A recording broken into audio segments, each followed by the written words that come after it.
안녕하세요. 손쌤의 역사교실 손쌤입니다. 자, 오늘은 그 5단원의 마지막 차시 64차시를 공부를 할 텐데요.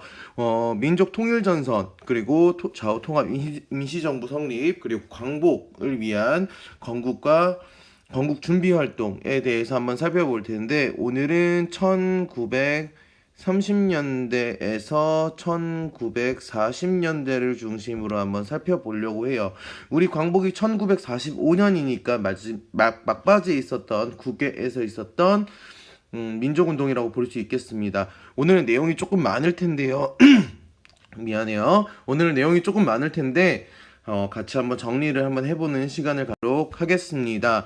자, 첫 번째로 볼 게 바로 민족혁명당입니다. 민족혁명당이 뭐냐면 그 의열단이랑 한국독립당을 중심으로 한 민족주의 계열과 사회주의 계열이 합쳐져서 만들어진 중국 관내 최대 규모의 통일 전선, 그러니까 중국 관내 최대 민족 유일당이라고 보시면 될 겁니다. 그래서 그 의열단 중심의 사회주의 계열과 한국 독립당 중심의 민족주의 계열이 합쳐져서 만들어진 정당이고요. 하지만 여기에서 임시정부 세력은 불참했다는 거. 그래서 김구는 한국 국민당을 조직해서 민족혁명당과는 함께하지 않았다는 걸로 여러분들이 정리하시면 되겠습니다.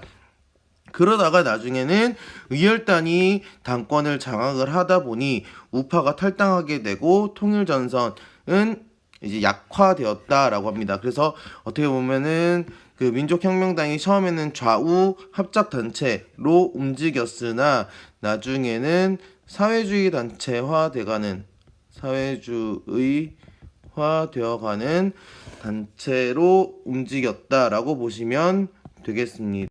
자, 민족혁명당의 강령을 보시면 정치적, 경제적인 특징이 나오는데 정치적, 경제적 특징으로는 여기 보시면 정치적으로는 민주집권제 정권, 말 그대로 민주주의 정권을 한다라고 이야기를 하지만 경제적으로는 토지 국유화나 대규모 생산기관 및 독점 기업은 국영으로 한다 하는 등 공산주의의 모습도 보인다, 사회주의적인 모습도 보인다라고 여러분들이 정리하시면 되겠습니다. 자, 그 다음으로 이제 조선의용대 보도록 할게요. 자, 조선의용대 같은 경우에는 민족혁명당 주도로 결성된 그 민족혁명당 산하 부대고요. 중국 관내에 있었던 최초의 무장 독립군, 중국 관내라고 하면은 그 만리장성을 넘어서 중국 그 큰 지역 을 이야기를 보시면 되겠습니다. 최초 무장 독립군입니다. 중국 국민당의 지원을 받았고요. 근데 국민당이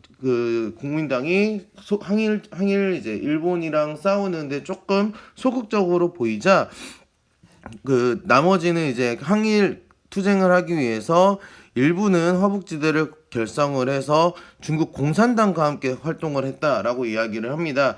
그래서 조선의용대가 이따가 다시 한번 정리하겠지만 조선의용대가 하나는 화북지대로 가기도 하고 또 하나는 나중에 여러분이 보시겠지만 한국 광복군으로 편성이 되기도 한다라는 식으로 두 가지의 차이점들을 여러분들이 정리하시면 되겠습니다. 자, 보시면은 항일 북상 경로라고 나와 있는데 요 베이징 이쪽에 있던 조금 설명을 드리면 이렇게 있었던 것이 바로 만리장성입니다. 만리장성 안쪽으로 들어온 요 지역이 바로 중국 관내 지역이라고 볼 수 있겠죠. 그래, 관내 지역에서 많이 만들어진 조선 의용대인데 의용대가 항해를 북상 위로 올라가자라고 하고 남아있는 사람들은 남아있게 되고 그렇게 나눠지다가 이제 그 조선 의용대 화북지대의 경로가 이렇게 이동해진다라고 보여지는 겁니다. 그래서 대표적인 전투가 이 호가장 전투라고 보이고요. 이 화북지대로 이동한 이후에는 중국 공산당과 함께 움직였다라고 여러분들이 생각하시고 정리하시면 되겠습니다. 자, 그 다음 보시면은 이제 임시정부의 활동을 좀 보실 텐데요. 임시정부의 통일전선 형성 보시면은 충칭에 정착하게 되는데, 이 충칭이라는 곳이 바로 중국 국민당과 함께 중국 국민당과 함께 갔다라고 여러분들이 보시면 되겠습니다. 자, 임시정부 산하 이제 정당으로 한국 독립당을 결성하게 되고요. 그리고 독립당 산하 단체로 산하 군부대로 한국 광복군이 만들어집니다. 그리고 건국하기 위해서 강령을 발표하는데 요 삼균제도라고 이야기를 합니다. 이 삼균제도에 대해서는 이따가 뒤에서 다시 한 번 더 설명을 드리도록 하겠습니다. 자, 그러면서 이제 아까 얘기했던 것처럼 의용대 잔류병력들이 한국 광복군에 가담하게 되고, 민족혁명당에서 나왔던 우파 세력이나 사회주의 계열의 인사들이 임시정부에 참여하게 되었다라는 식으로 정리를 하시면 되겠고요. 여기 보시면은 이제 상하이에서 만들어진 임시정부가 우리 국민대표회의 하면서 그 힘이 줄어들게 되고, 중국 윤봉길의 의거 이후에 중국 국민당과 함께 충칭으로 이전하게 되었더라라는 식으로 여러분들이 정리를 하시면 되겠습니다. 자, 한국 광복군이 어떤 활약을 했는지를 봐야 되는데, 1940년에 충칭에서 만들어지고 1941년에 대일 선전포고를 합니다. 일본이랑 이제 싸우겠다라고 이야기를 하고요. 1942년에 의용대 일부 병력 포함시키고요. 1943년에 영국군과 함께 인도와 미얀마 전선에 투입되기도 하면서 1945년에 국내 진입작전 또는 국내 진공작전을 추진합니다. 추진하는데 여기에서 추진하는데 성공은 하지 못하고 실패해요. 왜냐하면 일본이 항복을 해버렸거든요. 언제요? 1945년 8월 15일을 기점으로 항복해버립니다. 잠깐 여담으로 얘기하면 1940년 그 전에 1938년 중일전쟁 이후에 대일 선전포고를 하고 영국이랑도 싸우고 이러는 게 뭐냐면 제2차 세계대전이 일어나고 있었어요. 제2차 세계대전이 일어나고 있었습니다. 그렇기 때문에 이 제2차 세계대전에 참전했던 일본을 대상으로 선전포고를 했었다라고 여러분들이 정리하시면 되겠고, 그 제2차 세계대전에서 일본이 패망하면서 이 국내 진입작전이 실패하게 되었다라고 여러분들이 정리하시면 되겠습니다.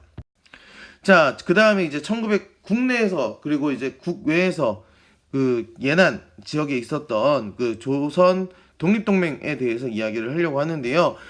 조선 독립동맹 같은 경우에는 사회주의 단체로 보시면 되겠습니다. 예난에서 만들어졌고요. 김두봉이 만들었으며, 이제 화북으로 이동한 아까 얘기했던 조선 의용대 화북지대 플러스 민족혁명당에 있었던 사회주의 세력들, 그리고 중국 공산당 소속 한국인들이 뭉쳐져서 만들어진 단체입니다.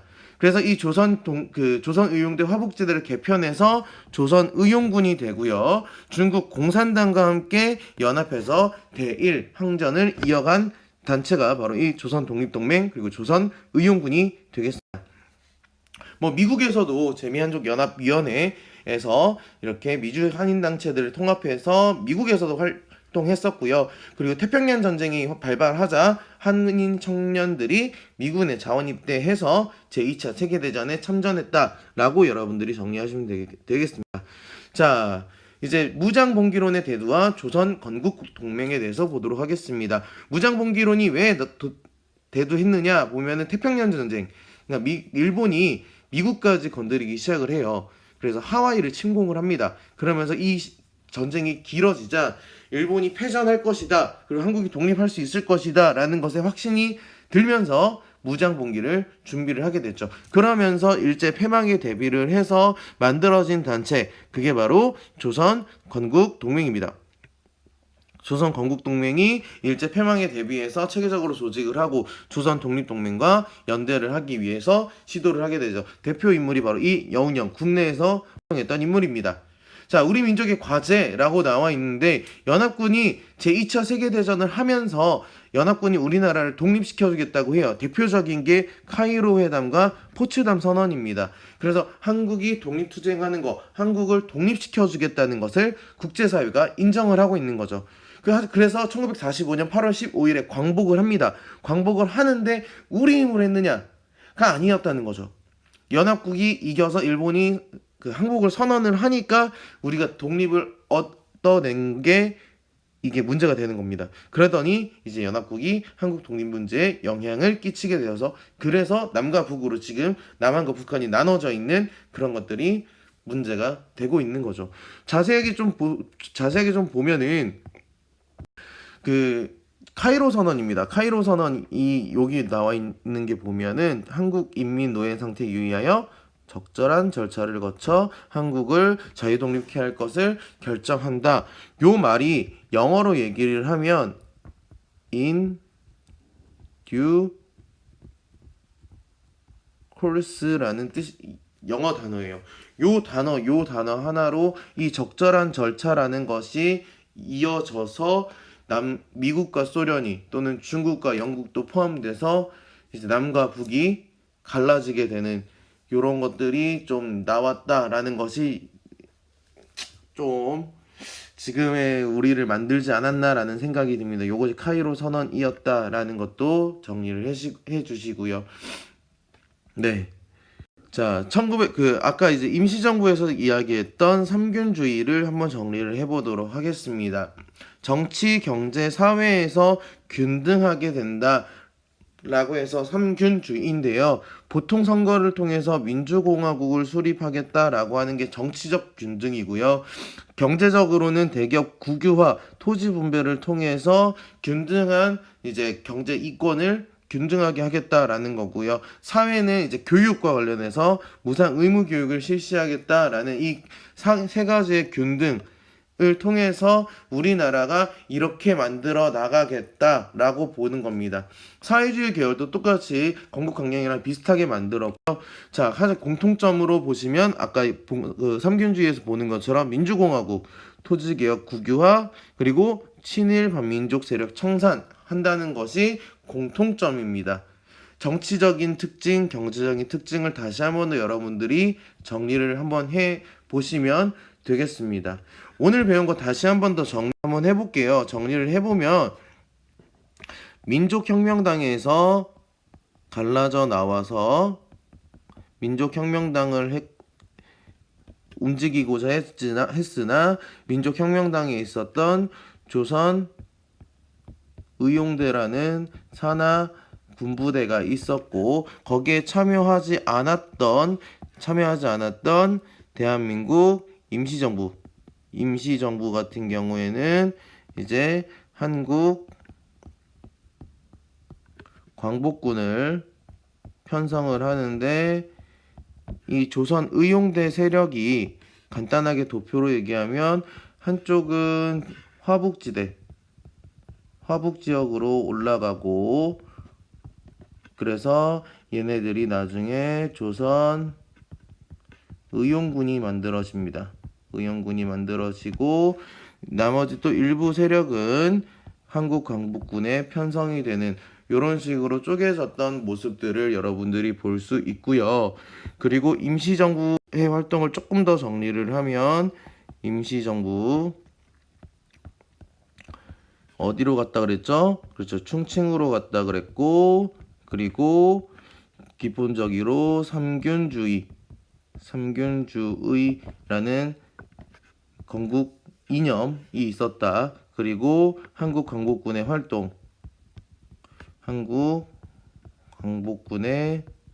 활동해서 이 한국 광복군이 대일 선전포고를 하고 여러 가지 활동을 했던 것들 여러분들이 기억을 해 두시면 좋겠습니다. 그리고 그 건국과 관련해서 정치적으로는 민주공화제 정부를 수립을 하고, 경제적으로는 이제